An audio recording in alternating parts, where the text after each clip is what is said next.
چرا ثروتمندان بیشتر از فقیرها میخوابند؟ شاید به شما گفتند که کمخوابی موفقیت میاره، اما این یک دروغ بزرگ است. کمخوابی شما را فقیرتر میکنه. ثروتمندان بیشتر میخوابند چون مهمترین دارایی که دارند تصمیم‌های دقیق است. این افراد میدانند که مغز کمخواب 35% تصمیم گیری اشتباه تر داره و هر اشتباه به معنای هزینه است و خطای کمتر به معنای پول بیشتر. از طرف دیگه ای که کمخوابی باعث میشه که نتونین که اشتهای خریدتان کنترل کنین، در حالی که خواب کافی بخش منطقی مغز شما را قوی تر میکنه.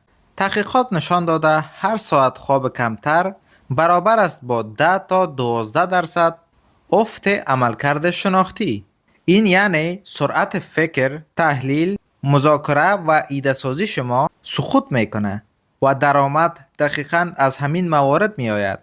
ثروتمندان می خوابند چون متوجه شدند که پول از انرژی می آید، نه از نابود کردن بدن. کمخوابی ممکن است که خروجی سرعه به شما بده، اما رشد بلند مدت شما را می کشه. اگر برایت مفید بود در کامنت نظرت را بنویس و پیج را حتما فالو کن.